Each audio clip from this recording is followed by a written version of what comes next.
சாமானியர்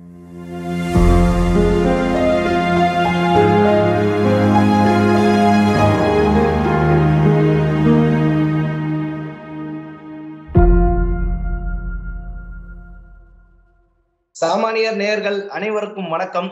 இன்று நம்முடைய நிகழ்ச்சியில் இணைந்திருப்பவர் தேசியத்தை தமிழகத்தில் வீரியமாக கொண்டு செல்ல வேண்டும் அப்படின்னு நினைக்கக்கூடிய தேசிய பொது உடைமை கட்சியின் நிறுவன தலைவரான சசிகரன் அவர்கள் நம்முடைய இணைந்திருக்கிறார். வணக்கம் sir, welcome to the show. வணக்கம். மக்களை ஏற்கனவே நம்ம பார்த்திருக்கோம். சசிகரன் அவர்கள் தேசியத்தை மிகவும் தீவிரமாக தமிழகத்தில் முன்னெடுக்கணும் அப்படின்ற கொள்கையோடு பாரத பிரதமர் நரேந்திர மோடி அவர்களே மீண்டும் பிரதமராக பொறுப்பேற்க வேண்டும் அப்படின்ற கொள்கையோடு பாஜகவை ஆதரித்து தமிழகம் முழுவதும் பிரச்சாரம் செய்கிறார். அந்த வகையில இந்த குறிப்பிட்ட 2024 பாராளுமன்ற தேர்தல்ல இந்தியா முழுக்க உற்று நோக்கக்கூடிய ஒரு தொகுதியாக மாறி இருக்கிறது கோயம்புத்தூர் தொகுதி. ஸோ சசிகரன் சார், உங்ககிட்ட நான் கேட்க விரும்புறது என்னன்னா, கோயம்புத்தூர் தொகுதியில பாஜகவின் வெற்றி வாய்ப்பு எந்த அளவுக்கு இருக்குது? அதாவது நான் லாஸ்ட் டைம் பேசும்போது சொல்லியிருந்தேன், பாஜக நினைச்சா இன்னில இருந்து உழைச்சா 40க்கு 40 நமதே அப்படின்னு சொல்லியிருந்தேன். அப்படி இருக்கும் பொழுது கோயம்புத்தூரை பாத்தீங்கன்னா ஒரு ஸ்டார் கான்ஸ்டிடுவன்சி, ஹையர் அட்வான்டேஜஸ் பிஜேபிக்கு தான். ஏன் அப்படின்னா, நம்ம கோயம்புத்தூர்ல நீங்க இருக்கக்கூடிய மக்களுடைய ஸ்ட்ரென்த் எடுத்துப்போம். கோயம்புத்தூர்ல நமக்கு கிட்டத்தட்ட ஓட்டர்ஸ் எடுத்துக்கிட்டீங்கன்னா 20,83,034 ஓட்டர்ஸ் இருக்காங்க. ஸோ இந்த 20 லட்சம் ஓட்டர்ஸ்ல கிட்டத்தட்ட நமக்கு தேவையான ஓட்டர்ஸ் நம்ம பார்த்தோம் அப்படின்னா ஒரு 7 to 8 lakh மெம்பர்ஸ். ஏன்னா எப்படியும் ஒரு 4 லட்சம் 20% ஓட்டுக்கு பண்ண மாட்டாங்க. அப்ப நம்ம ஒரு 16 lakh மெம்பர்ஸ் தான் ஓட்டு போடுவாங்க. ஸோ அதுல நமக்கு ஒரு 7 to 8 lakh ஓட்டு நமக்கு வந்துச்சு அப்படின்னா சாலிடா நம்மது தான் கோயம்புத்தூர். மோர் தென் 50% ஓட்டோட இன்னைக்கு அதுக்கு வாய்ப்பு இருக்கா அப்படின்னு ஒரு எமோஷனலா இல்லாம ஒரு ஃபேக்சுவலா நம்ம டிஸ்கஸ் பண்ணலாம். இன்னைக்கு அந்த 8 லட்சம் ஓட்டு நமக்கு தேவை அப்படின்னா அதுல பிஜேபி பர்சன்ஸ் எத்தனை பேர் இருக்காங்க அப்படின்னு நம்ம பார்த்தோம் அப்படின்னா கிட்டத்தட்ட 1 லட்சம் பேர் இருக்காங்க. பிஜேபி அண்ட் பிஜேபி சப்போர்ட்டர்ஸ் அப்படின்னு நம்ம பார்த்தோம் அப்படின்னா கோயம்புத்தூர்ல 1 லட்சம் பேர் இருக்காங்க. நான் ஆர்எஸ்எஸ் விஹெச்பி எல்லாத்தையும் சேர்த்து சொல்றேன். அப்ப பாத்தீங்க அப்படின்னா இந்த 1 லட்சம் பேரு ஒருத்தர் 6 பேரை கன்வின்ஸ் பண்ணுவாங்க. தன்னுடைய ஃபேமிலியில இருக்கிறவங்களையும் சேர்த்து ஒருத்தர் 6 பேரை கன்வின்ஸ் பண்ணா கோயம்புத்தூர் சாலிடா நமக்கு தான். அண்ணன் அண்ணாமலை அவர்கள் தான் கோயம்புத்தூர் சார்பாக தமிழகத்தை முன்னேற்ற பாதையில் கொண்டு செல்ல முடியும், ஒரு எம்பி நினைத்தால் ஒரு தொகுதியிலிருந்து மாற்றத்தை கொண்டு வர முடியும் என்ற விதையை விதைப்பதற்குண்டான தொகுதியாக கோயம்புத்தூர் மாறிடும். சோ அதற்குண்டான முழு வாய்ப்புகளும் நம்ம கிட்ட இருக்குங்க. இது ஃபேக்சுவலா. செகண்டரி நம்ம பார்ப்போம். இப்ப கோயம்புத்தூர் ஆஸ் எ பர்சன், நான் பிஜேபி கிடையாதுங்க, ஏடிஎம்கே கிடையாதுங்க, டிஎம்கே கிடையாதுங்க, நான் ஒரு சாதாரண ஓட்டரா நான் உள்ள போறேன் அப்படின்னா ஏன் முன்னாடி 3 கேண்டிடேட் இருக்காங்க. கரெக்டுங்களா? டிஎம்கேல கணபதின்றவர் டிஎம்கே சார்பா நிக்கிறாரு. ஏடிஎம்கே சார்பா ராமச்சந்திரன் அப்படின்றவர் நிக்கிறாருங்க. பிஜேபி சார்பா அண்ணன் அண்ணாமலை அவர்கள் நிக்கிறாங்க. இப்போ ஏடிஎம்கே டிஎம்கே உடைய கேண்டிடேட்டோடைய நேம் உங்களுக்கு தெரியுமா? இந்த அனௌன்ஸ் பண்ணதுக்கு அப்புறம் அண்ணாமலை கூட போட்டி போடுறாருன்றதால நம்மளுக்கு தெரியும். அண்ணன் அண்ணாமலை அவர்கள் எத்தனை பேருக்கு தெரியும்? அண்ணாமலை போட்டி போடுகிறார்கள் அப்படின்றதால தான் மத்த 2 பேர் பேரு நமக்கு தெரியுது. அப்ப ஃபெமிலியாரிட்டி ஃபன். ரெண்டாவது, இப்போ ஏடிஎம்கே டிஎம்கே சார்பாக ஒரு எம்பி ஜெயிச்சிட்டாங்க கோயம்புத்தூர்ல. என்னங்க பண்ண போறாங்க? ஒரு திட்டத்தை கொண்டு வரணும்.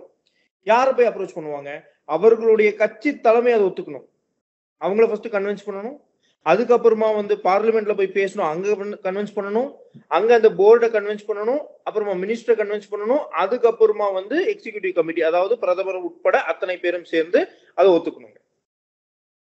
இப்போ இந்த எம்பி கேண்டிடேட்ஸால ஒரு திட்டத்தை செயல்படுத்துவது எளிதா, இல்ல அண்ணன் அண்ணாமலை போன்ற ஒரு நபரால ஒரு திட்டத்தை செயல்படுத்துவது எளிதா? ஒரு காமன் மேன் பெர்ஸ்பெக்டிவ்ல ஒரு ரோடு போடணுங்க, முடிவு பண்ணிட்டோங்க, அண்ணன் அண்ணாமலை ஒத்துக்கிட்டாருங்க, அடுத்த நாள் அவரால் கொண்டு வர முடியும்? இவர்கள் நினைக்கிறாங்க ஒத்துக்கிறாங்க, அடுத்த நாள் கொண்டு வர முடியுமா? அப்போ ஒரு சாமானிய மனிதனாக என்னுடைய தொகுதியினுடைய வளர்ச்சி இவர் கையில கொடுத்தால் எளிதாக முடியும் நினைக்கும் போது நான் ஏன் இன்னொருத்தர் கையில கொடுத்து அதை கடினமாக்கணும்னு நினைப்பேன். சரி, இதுல ஒரு இடத்துல நான் குறுக்கிட விரும்புகிறேன். நீங்க சொல்ற எல்லா இதுவும் பாத்தீங்கன்னா மீண்டும் பாரத பிரதமர் நரேந்திர மோடியே ஆட்சி தொடர்கிறார் அப்படின்ற எண்ணம் தான். தமிழக மக்களை பொறுத்த வரைக்கும் இந்த திமுக செட் பண்ணியிருக்கிற நரேட்டிவ் என்னன்னு பாத்தீங்கன்னா, இந்த புள்ளி வைத்த கூட்டணி தான் மெஜாரிட்டி வரும், அதன் மூலமாக வேற ஒரு புதிய பிரதமர் தான் வரும்ன்ற மாதிரி தமிழகத்துல இன்னும் நினைச்சுன்னு இருக்காங்களா, இல்ல நரேந்திர மோடி அவர்கள் தான்றது தமிழகத்திலயும் பிக்ஸ் ஆயிட்டாங்களா? அதாவதுங்க, நம்ம என்ன வேணா சொல்லலாம். நேத்து ஒரு படம் எடுத்து படம் ஹிட் ஆன உடனே நாளைக்கு எலெக்ஷனுக்கு வர நான் தான் அடுத்த சிஎம், நான் தான் அடுத்த எம்ஜிஆர்னு சொல்லலாம். ஆனா நடைமுறைன்னு ஒன்று இருக்குல்ல, பாசிபிலிட்டிஸ்னு ஒன்று இருக்குல்ல. இந்தியா கூட்டணி 545 தொகுதியில நிக்கக்கூடிய கேண்டிடேட்ஸோட லிஸ்ட் எடுத்து பாருங்க. இந்த பக்கம் லிஸ்ட் எடுத்து பாருங்க. ஒண்ணு, இவர்கள் செய்த விஷயங்களை எடுத்து பாருங்கள். இந்த பக்கம் இருக்கக்கூடிய சாதனைகள் எடுத்து பாருங்க. 2, என்னைக்கும் எலெக்ஷன் அப்படின்னா 3 விஷயங்க. ஒண்ணு வந்து உணர்வு பூர்வமான தேர்தல், அதாவது கொள்கை சார்ந்த உணர்ச்சி. 2வது வந்து திட்டங்கள் சார்ந்த வளர்ச்சி. 3வது வந்து அந்த சமயத்துக்கு எனக்கு என்ன தேவைப்படுது, என்ன எளிதா இருக்கு. இந்த 3 விஷயத்தை பேஸ் பண்ணி தாங்க ஒருத்தர் ஓட்டு போட போறாங்க. அப்ப உணர்ச்சி அப்படின்ற விஷயத்த நீங்க பாத்தீங்கன்னா 2, ஒண்ணு நான் சார்ந்திருக்கக்கூடிய கொள்கை, 2வது நான் சந்திக்கக்கூடிய பிரச்சனைகள். அப்ப அகில இந்தியா லெவல்ல பாரத பிரதமர் செஞ்சிருக்கக்கூடிய சாதனை 70 வருஷ சுதந்திரத்திற்கு முன்னாடி யாரும் செய்யல, பின்னாடி யாரும் செய்யல, அதுக்கப்புறம் வந்து செய்ய போறாங்களான்னு தெரியல. இதுதான் பெஞ்ச் மார்க். இந்தியாவுக்கு மட்டும் கிடையாதுங்க, உலகத்துக்கே இதுதான் பெஞ்ச் மார்க். ஒரு 10 ஆண்டு காலத்தில் ஒரு தேசத்தை இந்த அளவுக்கு உயர்த்த முடியுமா, இந்த அளவுக்கு வளர்ச்சியை கொண்டு வர முடியுமா என்ற விஷயத்தை உலகத்திற்கு பெஞ்ச் மார்க் செட் பண்ணியிருக்காருங்க இன்னைக்கு இருக்கக்கூடிய நமது மாண்புமிகு பிரதமர் நரேந்திர மோடி அவர்கள். ஒண்ணு. 2வது, அதுக்கு முன்னாடி 10 ஆண்டு காலம் ஒரு ஆட்சி இருந்ததுங்க. அந்த ஆட்சியில நீங்க பாத்தீங்க அப்படின்னா சாதனை அப்படின்றத விஷயத்தை விட ஊழல் அப்படின்றத எல்லாத்துலயும் பாத்தீங்க. இது நான் ஏதோ பிஜேபி சப்போர்ட்டரா நீங்க பேசணும். 10 ஆண்டு காலத்துல ஒரு கட்சியால இவ்வளவு ஊழல் செய்ய முடியுமா அப்படின்றத பெஞ்ச் மார்க்கா வச்சதும் அந்த ஆட்சி காலம் தான். ஆமா. அப்போ இது ஒரு சாதாரண மனிதனா நீங்க பாருங்க. 2004 இருந்து 2014 நடந்த ஆட்சியில பெஞ்ச் மார்க் வந்து ஊழல். 2014 இருந்து 2024 நடக்கக்கூடிய ஆட்சியில பெஞ்ச் மார்க் வந்து சாதனை. 500 ஆண்டு சரித்திரத்தை நம்ம மாத்திருக்கோம். ஆர்டிகல் 370 யாராலையும் மாற்ற முடியாது, கற்பனை செய்து முடியாதுன்னு நினைச்சாங்க, மாத்திட்டோம். ஒரு கலவரம் இல்லாம, ஒட்டுமொத்த பாரத தேசத்தில் ஒரு கலவரம் இல்லாமல் ஆர்டிகல் 370 மாத்தி காஷ்மீருக்கு மீண்டும் ஒரு வாழ்க்கையை ஏற்படுத்தி கொடுத்தவர் நம்முடைய மாண்புமிகு பிரதமர் நரேந்திர மோடி அவர்கள். அப்போ ஒரு சாதாரண மனிதன் இதெல்லாம் கற்பனை கூட செய்து முடியாது என்று நினைப்பவை சாதாரணமாக செய்து கொண்டிருக்கிறார் நம்மளுடைய பிரதமர் நரேந்திர மோடி அவர்கள். இன்னைக்கு பிஜேபி வரப்போதா 2024 அப்படின்னா அரசியல் தெரியாதவங்களுக்கு கூட சொல்லுவாங்க, ஆமாங்க அவர் தாங்க பிரதமர். எவ்வளவுல வரப்போறாங்க? 400, 407 இல்ல 500 இல்ல 545 நம்மள்தான் அப்படின்றதுதான் நமக்கு வந்து போட்டி. நம்ம எடுத்திருக்கக்கூடிய டார்கெட் 407ங்க. 407 மெம்பர்ஸ் வந்துட்டாங்க அப்படின்னு சொன்னால் உலகத்தில் பாரதம் என்பது அசைக்க முடியாத ஒரு சக்தியா மாறிடும். In terms of economy, in terms of administration, in terms of development, in terms of strength, power, எல்லாத்திலையும் பாரதம் என்பது உலகத்தில் அசைக்க முடியாத ஒரு சக்திக்கு வருங்க. ஒரு தேசத்தின் குடிமகனாக உங்களுக்கும் எனக்கும் சரி அத்தனை பேருடைய கடமை என்னங்க? நம்மளுடைய நாடு, நம்மளுடைய தேசம் உலகத்தின் சக்தி வாய்ந்த ஒரு தேசமா இருக்கணும். ஆமாவா இல்லையாங்க? இருப்பதற்குண்டான வாய்ப்பு 407 எம்பியை கடந்துட்டா 100% கேரண்டி. நீங்க சொல்றது ஆல்ரெடி இந்த தேர்தல் வரலாற்று, உலக தேர்தல் வரலாற்றிலேயே இதுதான் முடிவு அப்படின்ட்டு ஆல்ரெடி பிக்ஸ் ஆயிட்டு அது என்ன நம்பர்ன்றதை கன்ஃபார்ம் பண்ணிக்கிறதுக்கு மட்டும்தான் இப்ப தேர்தல் நடக்குது அப்படின்றதே நம்மளால புரிஞ்சுக்க முடியுது. இந்த இடத்துல வந்து பாரத பிரதமர் நரேந்திர மோடி மீண்டும் ஜெயிக்க போறார் அப்படின்ற ஒரு ஃபேக்டர் இருக்கு. அதே சமயம் அண்ணாமலையை வீழ்த்த வேண்டும் அப்படின்ட்டு திமுக அதோட கூட்டணி கட்சிகளுக்கு எதுவுமே விட்டு கொடுக்காம கோயம்புத்தூர்ல தாங்களே களம் இறங்கணும் அப்படின்னு நினைக்கிறாங்க. பட் திடீர்னு ஏடிஎம்கே வந்து அண்ணாமலை மாதிரியே நாங்க ஒரு படிச்ச கேண்டிடேட்டை இறக்குறோம் அப்படின்னு அவங்க ஒரு ஃபுல் ஃபோர்ஸா களம் இறங்கணும் போது டிஎம்கே ரேஸ விட்டே வெளில போயிடுச்சோ அப்படின்ற சந்தேகம் நிறைய பேருக்கு வருது. சோ இந்த மும்முனை போட்டியில அண்ணாமலைக்கு டஃப் கொடுக்க போறது டிஎம்கேவா இருக்குமா, ஏடிஎம்கேவா இருக்குமா? நான் ஒண்ணு சொல்றேங்க, டிஎம்கேவோ ஏடிஎம்கேவோ அண்ணன் அண்ணாமலை அவர்களை வீழ்த்த முடியும் என்ற நம்பிக்கை இருந்திருந்தா அங்க அவங்களும் ஒரு ஸ்டார் கேண்டிடேட்டை போட்டிருப்பாங்க. ஏங்க போடல? ஓகே, இது வந்து கேண்டிடேட் போடணும்ன்றதுக்காக போட்ட மாதிரி தான் நீங்க பாக்குறீங்க. ஆமா, எப்படியாவது போட்டு ஜெயிக்க வச்சிருக்கோம்ல. அண்ணாமலை அவர்களை வீழ்த்திட முடியும் என்று நினைத்திருந்தால் ஒரு ஸ்டாண்ட் கேண்டிடேட்டை போட்டு நம்ம போட்டியாவது போட்டிருக்கலாம். அப்ப அவங்களுக்கும் தெரியும் கோயம்புத்தூர் நம் கைவசம் இல்லை, கோயம்புத்தூர் காவிமயமா மாறிடுச்சு, கோயம்புத்தூர் 100% பாஜகவுக்கு தான். கோயம்புத்தூர்ல இருந்துதான் தமிழகத்திற்கு ஒரு புரட்சியும் ஒரு மாற்றமும் ஏற்படும் என்பது திமுகவும் உணர்ந்து விட்டது, அதிமுகவும் உணர்ந்து விட்டது. சோ இதுல எத்தனை ஓட்டு வித்தியாசத்துல நம்ம ஜெயிக்க போறோம்? எப்படி பாரத பிரதமர் நரேந்திர மோடி அவர்கள் பிரதமர் ஆவார் அப்படின்றது உறுதி, எத்தனை சீட்ன்றதுதான் மேட்டர். அதே மாதிரிதான் கோயம்புத்தூரை பொறுத்தவரையில் அண்ணன் அண்ணாமலை அவர்கள் பாராளுமன்ற தேர்தல் செலக்ட் ஆகி கோயம்புத்தூர் சார்பா எம்பியா போறாருன்றது உறுதி. எத்தனை ஓட்டு வித்தியாசம், இதுதான் மேட்டர். இதுக்கு நாம் தேசியவாதிகள் என்ன பண்ணணும்? அந்த ஒவ்வொரு ஓட்டும் நமக்கு முக்கியமுங்க. அதை எப்படி நாம் பெறுவது, எப்படி ஒவ்வொருத்தரையும் நாம் கொண்டு போய் சேர்வதுன்றதுதான் நமக்கு முக்கியம். இதை நோக்கிதான் நம்ம உழைக்கணுமே தவிர, பிக்ஸ் பண்ணிருங்க கோயம்புத்தூர் எம்பி ஜூன் 4ஆம் தேதி ரிசல்ட் பாத்தீங்க அப்படின்னா அண்ணன் அண்ணாமலை அவர்கள், மாற்று கருத்தே கிடையாது. எத்தனை ஓட்டு வித்தியாசத்துல வராங்க, அதுக்குதான் நம்ம உழைக்க போறோம். ஓகே, இது அண்ணாமலைக்கு ஒரு பிறந்தநாள் பரிசாகவே அவருக்கு எம்பி சீட் கிடைக்கும் போது அப்படின்ற மாதிரி நீங்க சொல்லியிருக்கிறீங்க. பட் என்னுடைய கொஸ்டின் என்னன்னா, பாஜகவை பொறுத்த வரைக்கும் சர்ப்ரைசஸ் எப்பவுமே இருக்கும். எல் முருகன் அவர்கள் சித்தாந்த ரீதியாகவே பயங்கரமா பாஜக வளர்த்து இருந்தாரு, வேலையே தூக்க வச்சாரு ஸ்டாலினை. பட் சடனா அவரை மத்திய இணையமைச்சர் ஆக்கிட்டு இங்க இருந்து மாநில தலைவர் இல்ல அப்படின்ற மாதிரி கொள்கை முடிவா எடுத்தாங்க. அந்த மாதிரி அண்ணாமலை அவர்கள் எம்பி ஆகும்போது இப்ப இருக்கிற பலமான பேச்சு என்னன்னா, கண்டிப்பா ஒரு மினிஸ்ட்ரி கிடைக்கும் அண்ணாமலை அவர்களுக்கு. சோ மாநில தலைவர் பதவியை தியாகம் பண்ணிட்டு அண்ணாமலை டெல்லி அரசியலுக்கு போய்விட்டால் தமிழகத்தில் பாஜகவும் இந்த பாஜக சார்ந்த அரசியலும் வளருவதற்கான வாய்ப்பு இருக்கிறதா? அதாவதுங்க, நான் ரெண்டு விஷயம் சொல்றேங்க உங்களுக்கு.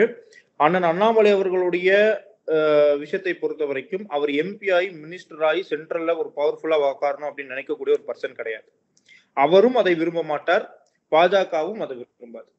2031 தமிழகத்தில் பாஜக ஆட்சி அமைக்கணும், அதை நோக்கிதான் நம்மளுடைய பயணம். இப்ப ரெண்டு விஷயம் இருக்குங்க இந்த தேர்தல்ல. ஏன் அண்ணாமலை அவர்கள் போட்டிடுறாருன்னா ரெண்டு விஷயம். தமிழகத்துல இருந்து நம்பர் ஆஃப் சீட்ஸை நம்ம கொடுக்கணும். அப்ப நம்பர் ஆஃப் சீட்ஸ்ல ஒரு சீட்டும் முக்கியம். ஏன்னா நமக்கு இலக்கு 407. 100% பிஜேபி தான் வரப்போது. மாண்புமிகு பிரதமர் நரேந்திர மோடி அவர்கள் தான் பிரதமராக பதவியேற்க போறார், அதுல மாற்று கருத்தே கிடையாது. எத்தனை சீட்ல அப்படின்ற விஷயத்துல தமிழகத்தின் சார்பா நம்ம ஒரு மினிமம் டு மினிமம், நான் லாஸ்ட் டைம் பேசும்போது சொன்னா 5 கேரண்டின்னு, அது 5 10ஆவோ 15ஆவோ மினிமம் நம்ம மாற்றணும். அதுக்கான வேலைதான் இதுவே தவிர அவரை எம்பி ஆக்கி மினிஸ்ட்ரி கொடுத்து நம்ம அங்க செட்டில் பண்ணிடணும், இங்க இன்னொருத்தருக்கு தலைமை பதவி கொடுக்கணுன்றதுக்காக கிடையாது. Point number 1. பாயிண்ட் நம்பர் 2, அவருடைய இலக்கு நான் சொன்ன மாதிரி 2031 ஆளுங்கட்சியாக பாஜக, 2026 எதிர்கட்சியாக பாஜக. இது நான் சொல்றது ஃபேக்சுவலுங்க. நான் உணர்ச்சியில சொல்லணும்னா 2026 நம்ம தாங்க ஆட்சின்னு சொல்லலாம். நான் உங்களுக்கு ஃபேக்சுவலா சொல்றேன். 2031 தமிழகத்தில் பாஜக தான் ஆட்சிக்கு வரும் அப்படின்றது ஃபேக்சுவலா இருக்கக்கூடிய டேட்டா வச்சு சொல்றேன். அப்படி வரணும்னு சொன்னா 2024 நமக்கு நம்பர் ஆஃப் எம்பிஸ் முக்கியம். 2026 எம்எல்ஏ ஆகி சிஎம் ஆக முடியாது. பாஜக சார்பா 2026 நான் ஒரு எம்எல்ஏவை கண்டெஸ்ட் பண்ணி சிஎம் ஆக முடியாது. ஆனால் 2024 நம்பர் ஆஃப் எம்பிஸ் இருந்தா 2026 தேர்தல்ல நம்ம ஈஸியா எதிர்கொள்ள முடியும். ஒண்ணு. ஆமா. ரெண்டாவது, தமிழக மக்களுக்கு ப்ரூவன் மெத்தடா காட்ட முடியும். பாருங்க, நாங்க ஒரு எம்பி ஆகிறோம், என்ன வளர்ச்சி கொண்டு வரும். எங்க சார்பா ஒரு 5 எம்பி ஆயிருக்காங்க. எங்களுடைய எம்பி தொகுதியை பாருங்க, நாங்க வெறும் சொல்லால் அரசியல் செய்பவர்கள் அல்ல. இன்னைக்கு தமிழகத்தில் இருக்கக்கூடிய பல கட்சிகள் பேசி பேசி பேசி அரசியல் செய்து கொண்டிருக்காங்க. நாங்க இதை பண்ணிடுவோம், அதை பண்ணிடுவோம், அமெரிக்கா ஆக்கிடுவோம், சிங்கப்பூர் ஆக்கிடுவோம், மலேசியா ஆக்கிடுவோம் பேசிட்டே இருக்கிறாங்களே தவிர நடைமுறையில் பாத்தீங்கன்னா இருக்கிற நிர்வாகம் கூட ஒழுங்கா இல்லை. ஆனால் பாஜக அப்படி சொல்லால் அரசியல் செய்பவர்கள் அல்ல என்பதை பாரத தேசத்தில் நரேந்திர மோடி அவர்கள் நிரூபித்துக் கொண்டே இருக்கிறார். அது தமிழ்நாட்டு மக்களுக்கும் புரியணும் அப்படின்னு சொன்னா தமிழகத்துல அந்த மாற்றத்தை காட்டும். அதுக்குண்டான வாய்ப்பு தான் இந்த நம்பர் ஆஃப் எம்பிஸ். அப்ப பாஜக எங்கெல்லாம் எம்பியா ஜெயிக்கிறாங்களோ அந்த நிர்வாகத்தை எல்லாம் ஒரு மாடலா காட்டுவாங்க. பாருங்க, நாங்க எம்பியா ஜெயிக்கிறதுக்கு முன்னாடி இந்த தொகுதி எப்படி இருந்தது, இப்ப இந்த தொகுதி எப்படி இருக்கு, உங்களுடைய வளர்ச்சி எந்த அளவுக்கு இருக்கு, அந்த தொகுதியில வேலை வாய்ப்பு எந்த அளவுக்கு இருக்கு, அந்த தொகுதியில டிரான்ஸ்போர்டேஷன் எந்த அளவுக்கு இருக்கு, இப்படி என்ற மாற்றத்தை காட்டுவதற்குண்டான ஒரு ஏற்பாடுதான் இந்த எம்பி கேண்டிடேட்ஸ். அப்ப கோயம்புத்தூரை பொறுத்த வரைக்கும் பாஜகவுடைய பிரம்மாஸ்திரம் சொல்லலாம் அண்ணன் அண்ணாமலை அவர்களை. அவர் அங்க எம்பியா ஜெயிக்கிறார் அப்படின்னு சொன்னா கோயம்புத்தூர் அப்படின்றது தமிழகத்துல ஒரு டெரிபிக்கான சிட்டியா மாறிடும் இன் டர்ம்ஸ் ஆஃப் டெவலப்மெண்ட். வளர்ச்சி அரசியலை அவரால் பண்ண முடியும் என்பதை மக்களுக்கு சொல்லால் அல்ல செயலால் நிரூபிப்பதற்குண்டான ஒரு வாய்ப்பு தான் 2024 கோயம்புத்தூர் எம்பி கான்ஸ்டிடியூன்சி. அது பண்ணிட்டா 2026 மக்கள் புரிஞ்சுப்பாங்க, பிஜேபி வந்து சொல்வதை செய்வார்கள், அத்தனை பேருக்கும் உண்டான வளர்ச்சியை கொடுப்பார்கள். அது 2026 பர்செப்ஷன் சேஞ்ச் ஏற்படும். அது number of MLA seats convert ஆகும். 2031 பாரத தேசத்தில் தமிழகத்தில் பிஜேபியோட ஆட்சி ஏற்படுவதற்குண்டான ஒரு வாய்ப்பை அது ஏற்படுத்தும். நீங்க பாஜக வந்து சொல்வதைத்தான் செய்வோம் அப்படின்ற ப்ரூவ் பண்றதுக்காக இந்த எம்பி எலெக்ஷன் யூஸ் ஆகும்னு சொல்றீங்க. சொல்வதை தான் செய்வோம், செய்வதை தான் சொல்வோம் அப்படின்னு ஏற்கனவே திமுக ஒரு கொள்கை, ஒரு ஸ்லோகனோட களமிறங்கி இருக்கிறாங்க. சொல்வதை செய்வோம் அப்படின்னு சொல்லும் போதே எக்கச்சக்கமா சொல்லி இருக்கிறாங்க. இன்ஃபேக்ட் 2021 எலெக்ஷன்ல சொன்னதே திருப்பியும் சொல்லியிருக்காங்க. எனக்கு தெரிஞ்சு 1967 ஆரம்பிச்ச இன்னும் கொள்கையெல்லாம் கூட இனிமேல் சொல்லுவாங்க போல. சோ அவங்க சொல்றது வந்து பிராக்டிக்கலாவே நடக்குமா அப்படின்ற கேள்வி மக்கள்கிட்டயே சாதாரணமா வர ஆரம்பிச்சிருச்சு. பட் அகெயின் திமுக வந்து தங்களுடைய தேர்தல் அறிக்கையை தான் அவங்களோட பிரம்மாஸ்திரமா நினைக்கிறாங்க. மக்களுக்கு வந்து கவர்ச்சியான பேச்சுக்கள் மூலமும் கவர்ச்சியான திட்டங்கள் மூலமும் கவர்ந்துடலான்னு பாக்குறாங்க. இந்த நரேட்டிவை அண்ணாமலை அவர்களால் உடைக்க முடியுமா, மோடி அவர்களால் உடைக்க முடியுமா? சரி, நான் ஒரு விஷயம் சொல்றேங்க. லாஸ்ட் இன்டர்வியூல நம்ம பேசினதுதான், ஒரு பிரதமர் போடக்கூடிய ஒரு திட்டத்தை மாநிலத்தில் நான் செயல்படுத்த மாட்டேன் என்று சொல்லுவது, ஒரு முதலமைச்சர் போடக்கூடிய திட்டத்தில் ஒரு நகராட்சியோட கவுன்சிலர் செயல்பட மாட்டேன்னு சொல்றதுக்கு ஒப்பீடான ஒரு விஷயம். அப்போ அந்த கவுன்சிலர் தன்னுடைய அதிகாரத்துக்கு உட்பட்டு தான் விஷயங்களை பண்ண முடியும். கரெக்டுங்களா? இப்ப நான் வந்து பார்த்தேன் அப்படின்னா, கோயம்புத்தூர்ல ஒரு கவுன்சிலர் ஆயிட்டேன், சென்னையில இருந்து கோயம்புத்தூருக்கு ட்ரெயின் போட்டு தரேன் அப்படின்னு சொன்னா ஒத்துப்பீங்களா? முடியாது. மாநிலத்தில் இருக்கக்கூடிய 39 எம்பியை வச்சுட்டு நீங்க எப்படி வந்து தேசத்துடைய சட்டங்களை மாத்த முடியும்? இல்ல, அவங்க என்ன சொல்றாங்கன்னா, நாங்க இந்த புள்ளி வைத்த கூட்டணி மூலமாக நம்ம கை காட்டும் இதுதான் பிரதமர் ஆவாங்கன்ட்டு. அன்பில் மகேஸ்வரன் நடுவுல கொளுத்தி போட்டாரு, பிரதமர் பதவியே ஒரு கை பார்த்து விடுங்கள் அப்படின்னு ஸ்டாலினை பார்த்து சொன்னது இல்ல. அவருக்கே கூட அந்த ஆசை வந்திருக்கலாம். சோ அந்த மாதிரி சமயத்துல நம்ம கை காட்டும் நபர் தான் பிரதமர் ஆகிட்டாருன்னா நம்ம எல்லாத்தையும் அச்சீவ் பண்ணலான்ற ஒரு பாசிபிலிட்டி இருக்குதானே. கற்பனையில என்ன வேணா சொல்லலாங்க, கற்பனையில என்ன வேணா சொல்லலாம், கலை யதார்த்தம் இருக்குல்ல. நான் சொல்றது எல்லாமே உங்களுக்கு ஆக்சுவல் டேட்டா சொல்றேன் பாருங்க. கோயம்புத்தூர்ல 20 லட்சம் பேர் இருக்காங்க, நம்ம கிட்ட 1 லட்சம் பேர் இருக்காங்க. இந்த 1 லட்சம் பேர் ஆளுக்கு 6 பேரை கன்வின்ஸ் பண்ணா 6 லட்சம் பேர் ஜெயிச்சிட்டோம் அப்படின்னா எம்பின்னு சொல்லி நான் ஃபேக்சுவலா சொல்றேன். நான் வீட்டுக்குள்ள உக்காந்துட்டு, சார் கோயம்புத்தூர்ல எத்தனை பேர் இருக்காங்க எனக்கு தெரியாது, கோயம்புத்தூர்ல என்ன மொழி பேசுறாங்க எனக்கு தெரியாது, என்ன பிரச்சனைகள் சந்திக்கிறாங்க எனக்கு தெரியாது, ஆனா நான் தான் எம்பி அப்படி சொன்னா ஒத்துப்பீங்களா? அப்ப பாரத தேசத்துல வாக்குறுதியாக தான் இருக்கிறதுன்னு பாக்குறீங்க. ஆமா, ஒண்ணு. ரெண்டாவது, 2021 தேர்தல்ல கொடுத்த வாக்குறுதிகள் எல்லாம் நிறைவேற்றிட்டாங்களா? இல்ல, அதோட அப்கிரேடட் வெர்ஷன் தானே இப்ப சொல்றாங்க. நாங்க வந்து தமிழகத்துல குடும்ப தலைவிகளுக்கு 1000 ரூபாய் அப்படின்னு சொன்னாங்க, இப்ப இந்தியா முழுவதும் கொடுக்குறேன்னு சொல்லியிருக்காங்க. 2021 தமிழகத்தில் இருக்கக்கூடிய அத்தனை குடும்ப தலைவிகளுக்கும் 1000 ரூபாய் கொடுப்போம்னு சொன்னாங்க. ஆமாவா இல்லையா? அத்தனை பேருக்கும் கொடுத்தாங்களா? தகுதி வாய்ந்தவங்களுக்கு கொடுத்தாங்களா?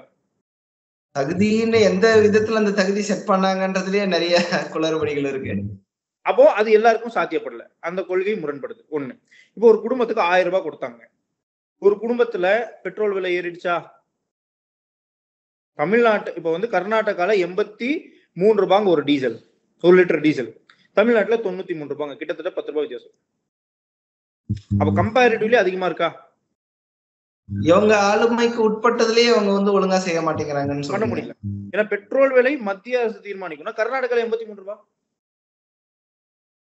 தமிழ்நாட்டுல தானே 93 ரூபாய். ஒண்ணு.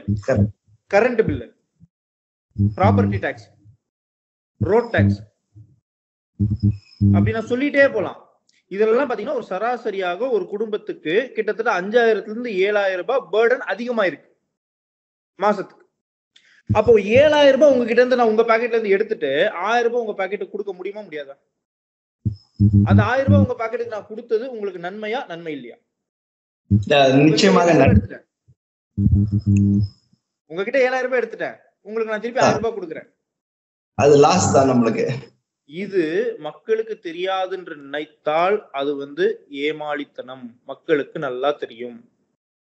ஏன்னா மக்கள் தான் பயன்படுத்துறாங்க கரண்ட்டை, மக்கள் தான் வந்து சொத்து வரி கட்டுறாங்க, மக்கள் தான் வந்து ரோட் டாக்ஸ் கட்டுறாங்க, மக்கள் தான் பெட்ரோல் போடுறாங்க, எல்லாம் பார்த்துட்டு தான் இருக்காங்க. அப்ப மக்களுக்கு நல்லா தெரியும், எனக்கு 1000 ரூபாய் கொடுத்துருக்காங்க, ஆமாங்க நான் மறுக்கலைங்க, ஆனா என்கிட்ட இருந்து 7000 ரூபாய் எடுத்துட்டாங்க. இப்ப நம்ம மக்களுக்கு சொல்ல வேண்டியது என்னன்னா, சார் நீங்க வந்து 2024 பிரைம் மினிஸ்டர் கேண்டிடேட்கான எலெக்ஷனா பார்க்காதீங்க. நீங்க பார்க்க வேண்டியது ஒரு விஷயம், 2021 இருந்து 2024 வரைக்கும் நான் பாதிக்கப்பட்டிருக்கேனா இல்லையா, மனசாட்சியை தொட்டு நீங்களே கேளுங்க. அப்ப பாதிக்கப்பட்டிருக்கேன்னா அந்த கோவத்தை எப்படி காட்டுவீங்க? நீங்க கேள்வி எழுப்பியிருப்பீங்க, அந்த கேள்விக்கு பதில் கிடைக்கல, உங்களுக்கு கோபம் இருக்கும், அந்த கோவத்தை எப்படி காட்டுவீங்க? அதற்கு வாய்ப்பு தான் 2024 பாராளுமன்ற தேர்தல். இந்த தேர்தல் உங்க கோவத்தை நீங்க காட்டலன்னு வச்சுக்கோங்க, சார் இது பிரைம் மினிஸ்டர் எலெக்ஷன் சார், இதுக்கும் எனக்கு சம்பந்தம் இல்லை, நான் வழக்கமா போடுறத போட்டுருவேன், நீங்க போட்டீங்க. அப்ப என்ன அர்த்தம்? நான் கொண்டு வந்திருக்க திட்டங்கள், நான் ஏற்றிருக்க இந்த விலை உயர்வுகள் எல்லாமே வந்து நீங்க அக்செப்ட் பண்ணிட்டீங்கன்னு அர்த்தம். இன்னும் சந்தோஷமா இருக்கீங்க. அப்ப இந்த 2 வருஷத்துல இன்னொரு வாட்டி டபுள் ஆகும் எலக்ட்ரிசிட்டி பில், கட்டுறதுக்கு ரெடியா இருக்கணும். இல்ல சார் எனக்கு இதெல்லாம் பாதிப்புகள் ஏற்பட்டிருக்குங்க, நான் கேள்வி எழுப்பினேன், எனக்கு விடை கிடைக்கல, எனக்கு கோபம் இருக்கு, அப்ப இந்த தேர்தலை பயன்படுத்துங்கள். சரி சார், இதுக்காக நான் அதிமுகவுக்கு போடலாம்ல, திமுக மேல எனக்கு கோபம் இருக்கு, அதிமுகவுக்கு போடலாம், அதிமுகவுக்கு போட்டா மாற்றம் ஏற்படுமா? இல்ல, ஒரு பண்ணணும்னு நினைக்கிறேன், திமுகவாவது ஒரு கற்பனை உலகத்துல வாழ்ந்திருக்குது, நம்ம கூட்டணி ஆட்சிக்கு வந்துட்டு. அதிமுக 40 இருந்தாலும் அவர்கள் யாருக்கு ஆதரவு கொடுக்க போறாங்கன்றது இன்ன வரைக்குமே $1 பில்லியன் கொஸ்டினா தான் இருக்கு. 40 பேரும் அங்க போய் உட்கார போறாங்க, திருப்பி வர போறாங்க. சோ வாய்ப்பு இல்ல, உங்களால ஒரு மாற்றத்தையும் கொண்டு வர முடியாது. ஒரு சாமானிய மக்களா நான் வந்து கேட்கிறேன், இப்ப இவங்க மேல எனக்கு கோபம் இருக்கு, இவர்களுக்கு பதிலாக நான் இவர்களுக்கு போட்டால் இவர்களால் மாற்றம் கொண்டு வர முடியாது, ஆனால் பாஜகவுக்கு போட்டால் மாற்றம் வருவதற்குண்டான வாய்ப்புகள் இருக்கு. அப்ப யாருக்கு நீங்க வாக்கு செலுத்தணும்? நிச்சயமாக பாஜக. எனக்கு தெரியும் சார், ஆனாலும் நான் வாக்கு செலுத்துறேன்னா அதுக்குண்டான கான்சிக்வன்சஸ் நீங்க தான் பேசணும்.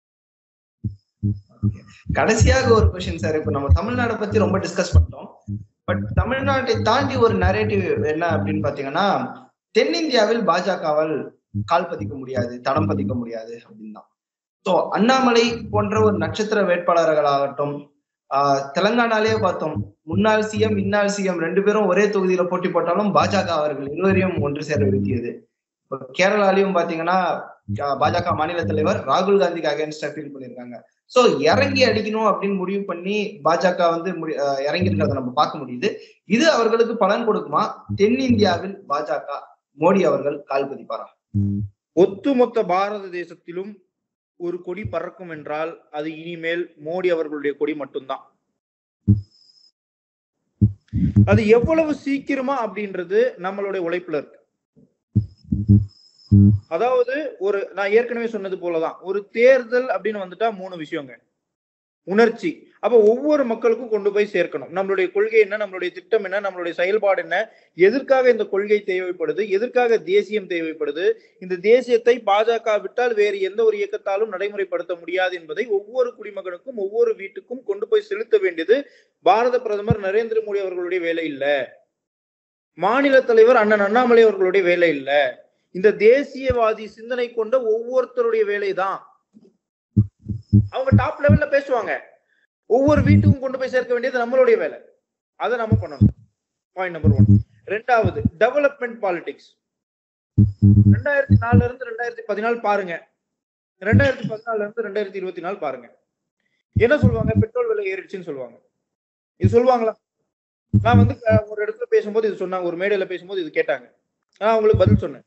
பாருங்க, 2004 இருந்து 2014 வரைக்கும் ஒரு கவர்மெண்ட் இருந்ததுங்க. 2004 அவங்க வந்து கவர்மெண்ட் ஃபார்ம் பண்ணும்போது பெட்ரோலோட விலை 35 ரூபாய்.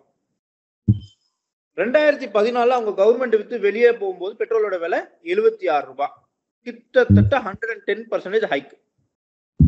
2014 மாண்புமிகு நரேந்திர மோடி அவர்கள் பிரதமராக வந்து இந்த கவர்மெண்ட்டை ஃபார்ம் பண்ணும்போது பெட்ரோலோட பிரைஸ் 76. இன்னைக்கு பெட்ரோலோட பிரைஸ் என்னங்க? ரொம்ப ஹையஸ்டாவே பாத்தீங்கன்னா 100 ரூபாய், 100 ரூபாய் 105 ரூபாய் வச்சுக்கோங்க, உங்களுக்கு 40% ஹைக்.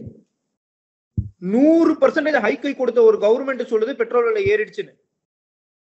அதே 100% அவங்க பண்ண அதே பெர்ஃபார்மன்ஸ் பண்ணிருந்தா இன்னைக்கு பெட்ரோல் விலை 150 ரூபாய். கடந்த 2 வருடங்களாக கிட்டத்தட்ட 700 நாட்களாக பிரைஸ் வந்து எந்த விதமான மாற்றமும் இல்லாமல் நடந்தது இந்த ஆட்சியில தான்றதை நம்ம ஒத்துனாங்கணும். அது ஒண்ணு. ரெண்டாவது, 2004 இருந்து 2014 ஒரு சராசரியான சம்பளம் எவ்வளவுங்க மாசத்துக்கு? 2014 இருந்து 2024 ஒரு சராசரியான சம்பளம் எவ்வளவுங்க? அப்ப இத்தனை வளர்ச்சிகள் நடந்திருக்குங்க.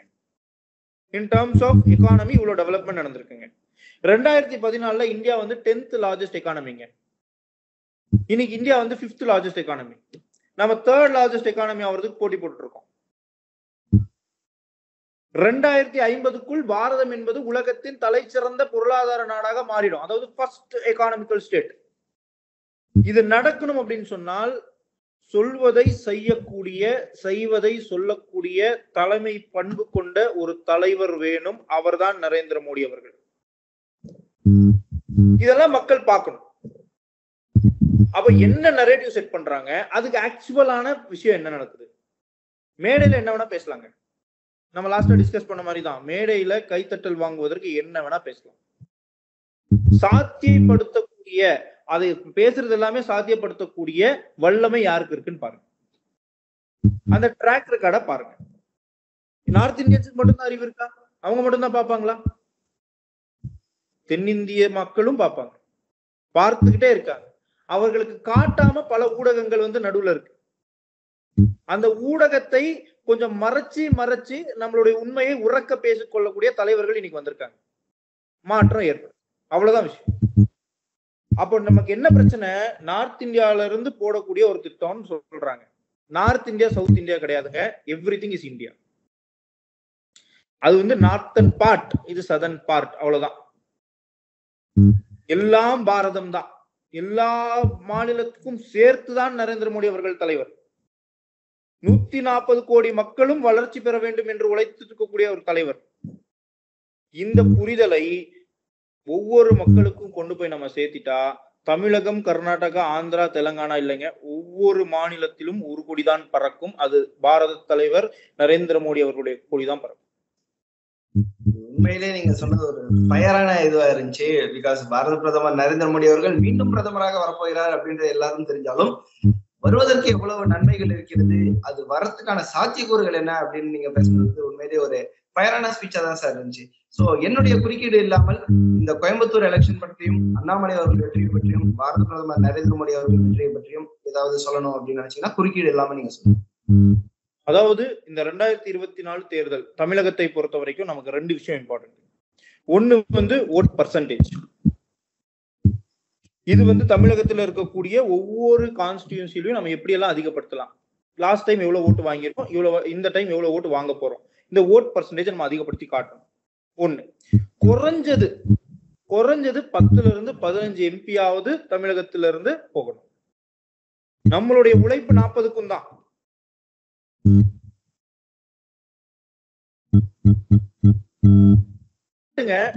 தமிழகத்தில் அதோடைய பலன் என்னன்னு அடுத்த 5 வருஷத்துல பாப்பீங்க. 2024 தேர்தல்ல நமக்கு 15 எம்பி கிடைச்சிட்டாங்க அப்படின்னா 2026 தேர்தல்லையே ஆட்சியை பிடிப்பதற்குண்டான வாய்ப்பு நமக்கு கிடைச்சிடும்.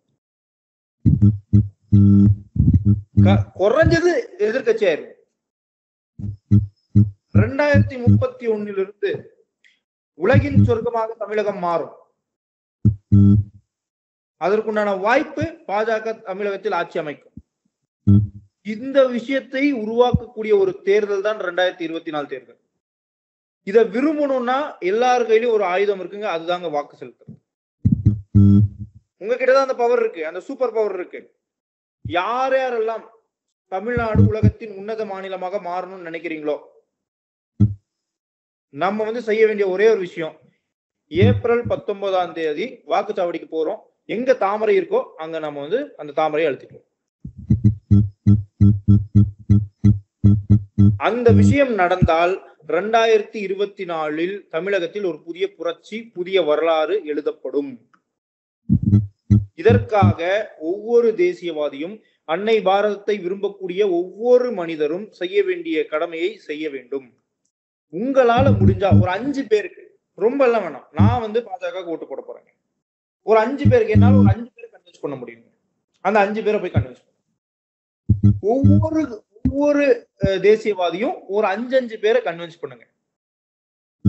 20 நாள் எடுத்துக்கோங்க. ஒவ்வொருத்தரும் 5 பேரை கன்வின்ஸ் பண்ணுங்க. மாற்றம் ஏற்படும், புரட்சி ஏற்படும், புதிய வரலாற்றை நாம் தமிழகத்தில் படைப்போம். அதற்குண்டான வாய்ப்பை நம்ம கையில இருக்கு, மிஸ் பண்ணிடாதீங்க அப்படின்னு சொல்லிக்கொண்டு வாய்ப்புக்கு நன்றி தெரிவித்துக் கொண்டு விடைபெறுகிறேன். நன்றி, வணக்கம், ஜெய்ஹிந்த். நன்றி சார்.